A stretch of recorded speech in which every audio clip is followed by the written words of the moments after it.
और मैंने तो एक ही मांग की थी जब भैया जी सांसद नहीं थे, जब चुनाव में आए थे, और वो वक्त आ गया है, इसलिए मैं आज एक बार फिर उनसे कहना चाहता हूं, क्योंकि आपने उस समय वादा किया था।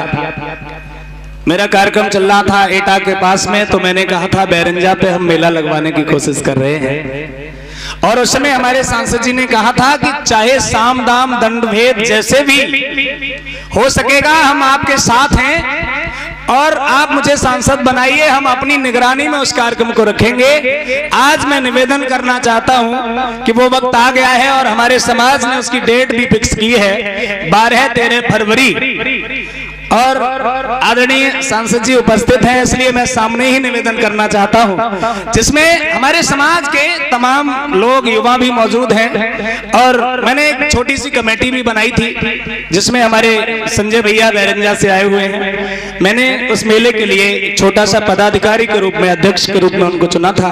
बेचारे रात दिन भागते हैं समाज को सूचना देने के लिए, उनके लिए भी एक बार जोरदार तालियां बजाएंगे। और आज बड़े हर्ष की बात है, वो भी सांसद जी के साथ उपस्थित हैं। और एक और छोटी सी बात कहेंगे, अगर हो सकता है आपके संज्ञान में पहले से होगी, जो आपने रेल मार्ग दिया हुआ है, अगर उस पे कोई प्लेटफार्म बने, स्टेशन बने, तो बैरंजा के नाम से बने। मैं एक बार जोरदार तालियां, क्योंकि सांसद जी कह रहे हैं डन है आपकी बात। बोलिए भगवान बुद्ध की। क्योंकि हमारे सांसद जी आदरणीय देवेश जी आपके बीच में उपस्थित हैं, और बड़ी मुश्किल से टाइम निकालते हैं, तो फील्ड में कई जगह जाना है उनको आज, तो निवेदन करेंगे कि थोड़ा सा टाइम पब्लिक के बीच में अपना दे दें, जिससे कि काफी इंतजार किया है तो कुछ उनको तसल्ली भी आए। एक बार सांसद जी के लिए जोरदार तालियां बजाएंगे। प्रेम से बोलिए भगवान बुद्ध की।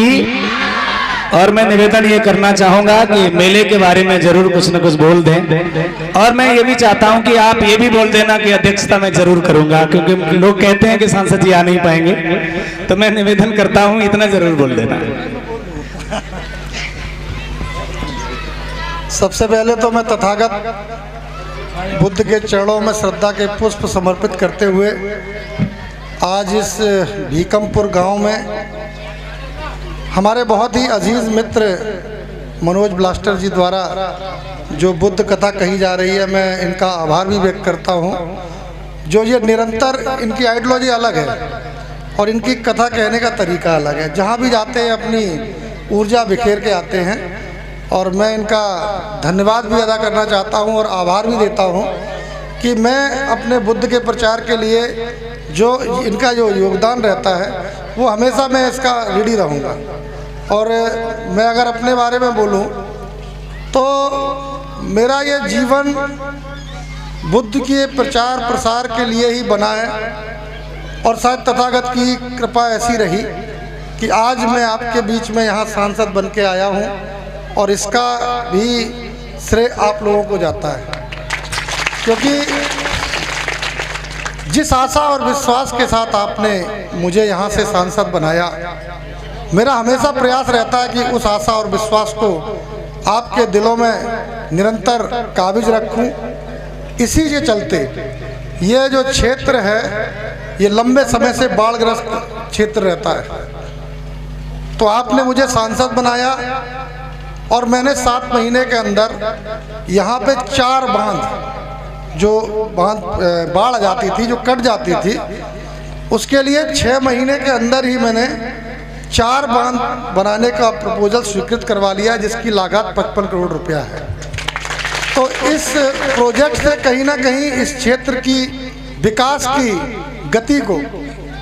को गति मिलेगी, और यहाँ शिक्षा बढ़ाने के लिए भी मैं निरंतर प्रयासरत हूँ, क्योंकि ये वर्तमान में जो सरकार चल रही है, वो सबसे बड़ा आघात शिक्षा पे कर रही है।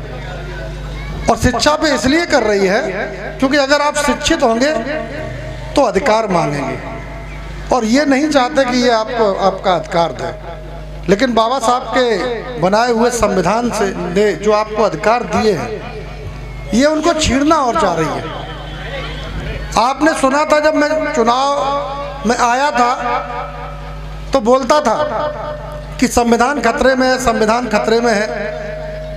तब हो सकता है आप लोग विश्वास न कर पाए हों, लेकिन सरकार के गृह मंत्री ने भरे सदन में जिस तरह से बाबा साहब का अपमान किया है, उससे तो यह सिद्ध हो गया कि ये संविधान को मानने वाले लोग नहीं हैं, ये लोकतंत्र को मानने वाले लोग नहीं हैं।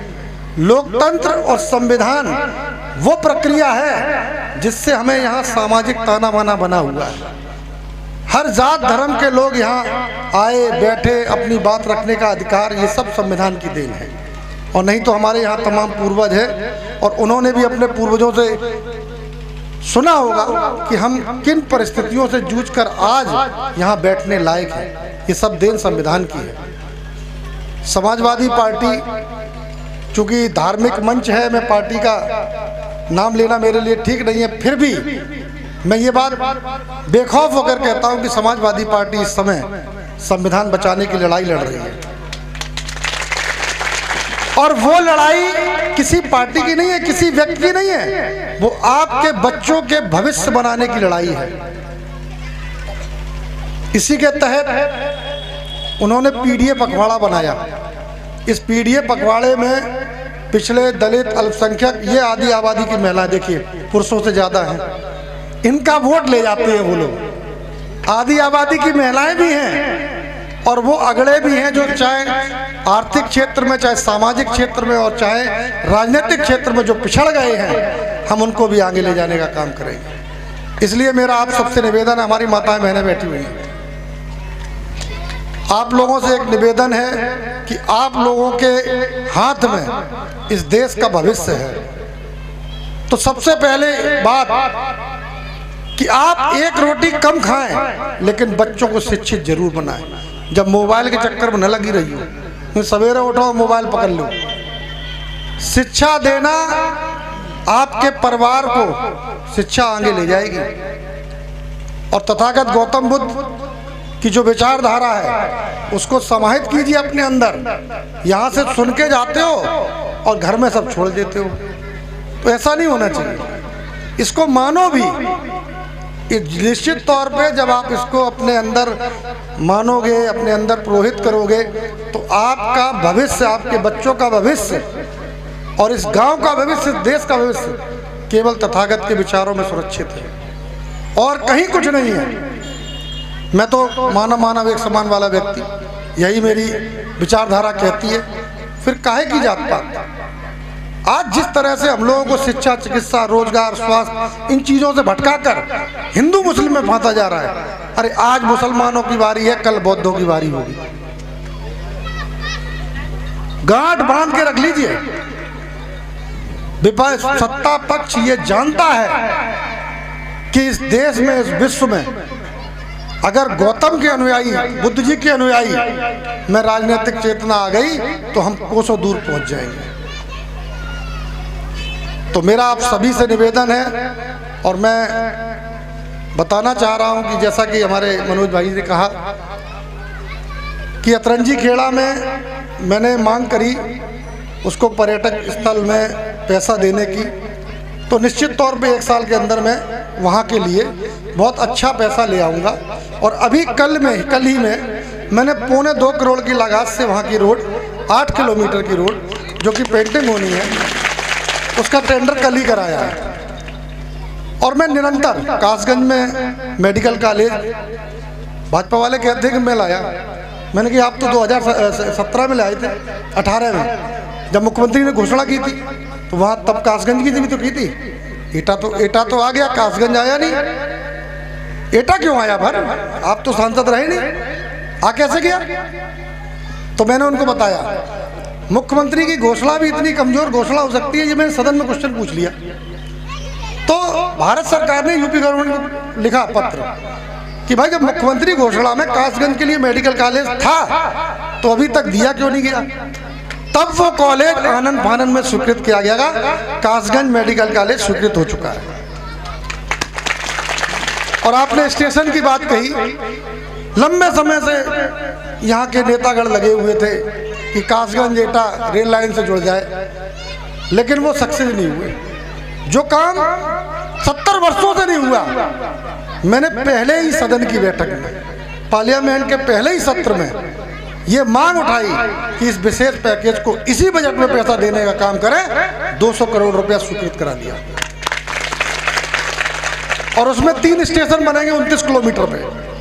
उसमें अतरंजी खेड़ा भी स्टेशन रहेगा और अतरंजी खेड़ा का नाम भी मैं परिवर्तित करने का प्रयास करूंगा, गौतम बुद्ध स्टेशन करने का काम करूंगा।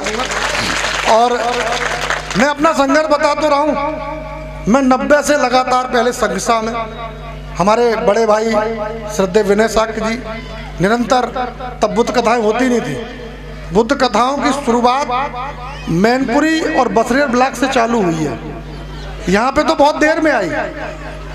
जब वो शुरुआत थी, मुझे 88 का दौर याद है, मुझे वो समय याद है जब बुद्ध कथाएं होती थी तो 10-15 लोग केवल बैठते थे, कहते थे ये लोग ये पता नहीं कौन सी कथा करा रहे। तो उस समय से लेकर, और संघसा का भी वक्त मुझे याद है, संघसा के वक्त में, आज तो लाखों का मेला लगता है, मैंने वो दौर देखा है जब 50 आदमी केवल पूजन के लिए जाते थे और मुकदमा भी झेला है संघसा। मैं कभी परवाह नहीं करता, मुझे जो प्रचार प्रसार करना है, मुझे मंच मिले या ना मिले, मैं अपने काम को जानता हूं, मुझे क्या करना है। मैं कभी राजनीति नहीं करता धर्म पे। कुछ लोग धार्मिक स्थलों पर इसलिए परेशान रहते हैं कि फीता काटने का अवसर मिल जाए, कि हमें बोलने का अवसर मिल जाए। हम लोगों को केवल एक उद्देश्य रखना चाहिए कि हम अपनी विचारधारा को आगे कैसे ले जाएं और उसी पे काम करना चाहिए। मैं सभी धर्मों को मानता हूं, लेकिन मैं हूं प्योर बौद्धिस्ट। और बौद्धिस्ट इसलिए हूं क्योंकि सारे धर्म में कुरीतियां हैं। बुद्ध ने जो विचार हमें दिए उसमें कोई कुरीति नहीं, इसलिए मैं मानता हूं। आप सभी लोगों ने हमें यहां से सांसद बनाया, इसके लिए मैं आभारी हूं, लेकिन अभी ताकत चाहिए। पद तो हम पे शुरू से रहे, मेरी जिंदगी ऐसी रही, मैं सुबह निकला और शाम को चला आया, मैं सांसद बन गया, मेरी ताकत बढ़ी, मैं उस ताकत का जनता के हितों के लिए यूज करूंगा। लेकिन ये ताकत मेरे समाज को आगे बढ़ाने के लिए बहुत नहीं है। अब ताकत और देनी पड़ेगी, और ताकत अब मिलेगी 2027 में, जब हम समाजवादी पार्टी के नेतृत्व की सरकार बनाएंगे और भारतीय जनता पार्टी को अपनी मनमानी करने से रोकेंगे। तो इसलिए मैं आज आपके बीच में आया हूं। मैं चाहता हूं कि आप दोनों हाथ उठाकर मुझे आश्वस्त कर दीजिए, आप मेरे साथ हैं या नहीं हैं? हैंगे सब लोग? काय जितनी तुमने काय नहीं उठाई?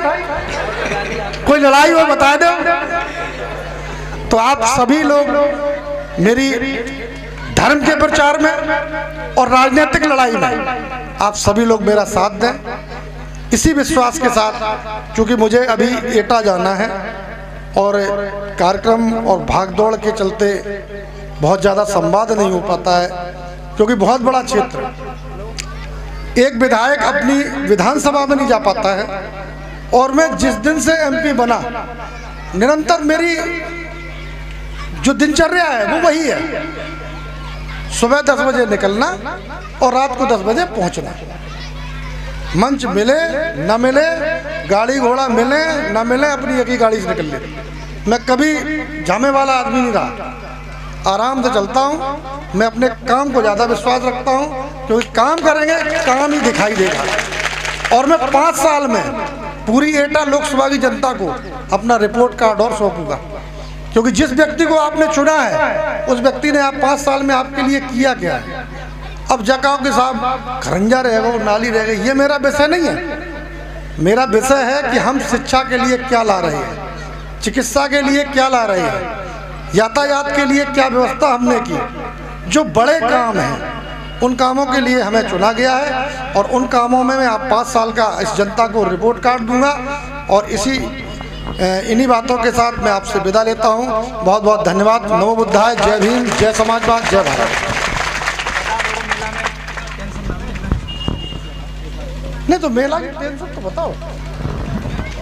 मनोज जी कह रहे हैं कि सब लोगों को बता दीजिए कि मेला में टेंशन न लें, तो मैं इनको आश्वस्त करना चाहता हूं, आप स्वयं भी मालिक हैं।